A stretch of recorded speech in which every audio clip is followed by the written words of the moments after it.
Hey there, and thanks for stopping by the channel. I'm Ashley from the Loopy Lamb, and today we're going to be diving into the world of beautiful crochet plants and flowers with a review of Crochet Collage Garden, 100 Patterns for Crochet Flowers, Plants, and Petals by Chris Norrington. And if you're ready to add a touch of nature to your crochet projects, you're in luck because we're going to be covering everything that you need to know about this book, from the supports that are included for makers to the skill levels that are needed. And we're just going to cover everything in between. And did I mention that we have a copy of this book to give away to one lucky winner? We do. So make sure that you stay tuned to find out how you can enter to win a copy of the book for yourself.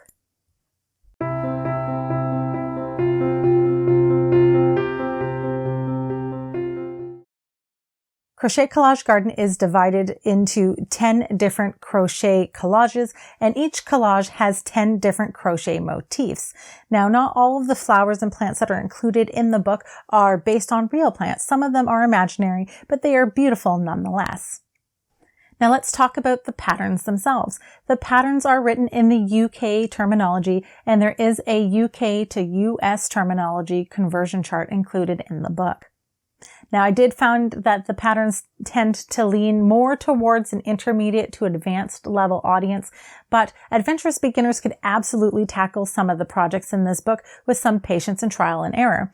And to help those beginner folks out, I've included a list of beginner-friendly crochet flower and plant patterns that I've identified in the book as beginner-friendly and listed them over on my blog, theloopylamb.com. So if you're wanting to know where to get started, head on over to the written version of this review, again, linked in the description box below for you, and hopefully that helps you out. Let's dive into the resources or supports that are included for makers in Crochet Collage Garden. On pages 10 to 11, you're going to find a breakdown of the tools and materials that are used in the book. And on page 11, there's a really handy graphic that I love for visual learners or people that really need that visual to strike things home, because it includes an image of a motif that's been made in various different yarn weights. So you can see how yarn weights affect the size of your motif. And I find that really handy, and I loved that that was included in the book. On page 127, you're going to find the start of the index. And you're like, why are you talking about the index?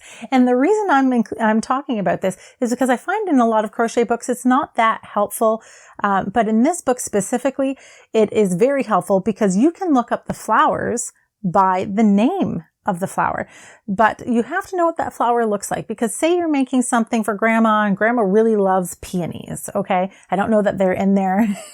But say she really loves peonies, but you don't know what they look like. You can go to that page that they're listed on, but the names of the flowers are not given on that page. So you really need to know what they look like in order to find them. So that's not, a make it or break it thing, because you can definitely do a quick online Google search to see what they look like and compare it to what's on the page.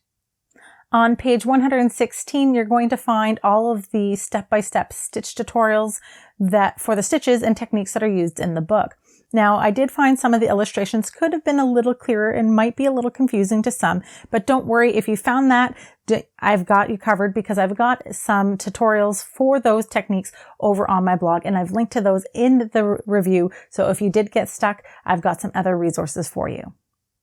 And lastly, on pages 122 and 123, you're going to find additional information on additional techniques that were used in the book, like attaching stems and how to block your projects.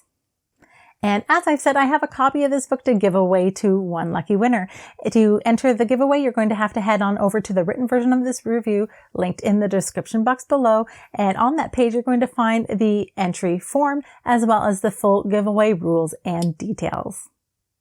That's it for me today, friends. I hope that you found this helpful. If you did, please hit that like button and please consider subscribing to this channel. If you have any comments or questions about this book, I'd love for you to share that with our community in the comment section below, and I'll try to answer any questions that I can. If you like free crochet patterns, head on over to my blog, theloopylamb.com, where I've got over 200 free crochet patterns, many of which have step-by-step video tutorials. Thanks so much for watching, friends. Happy hooking, and I'll see you next time.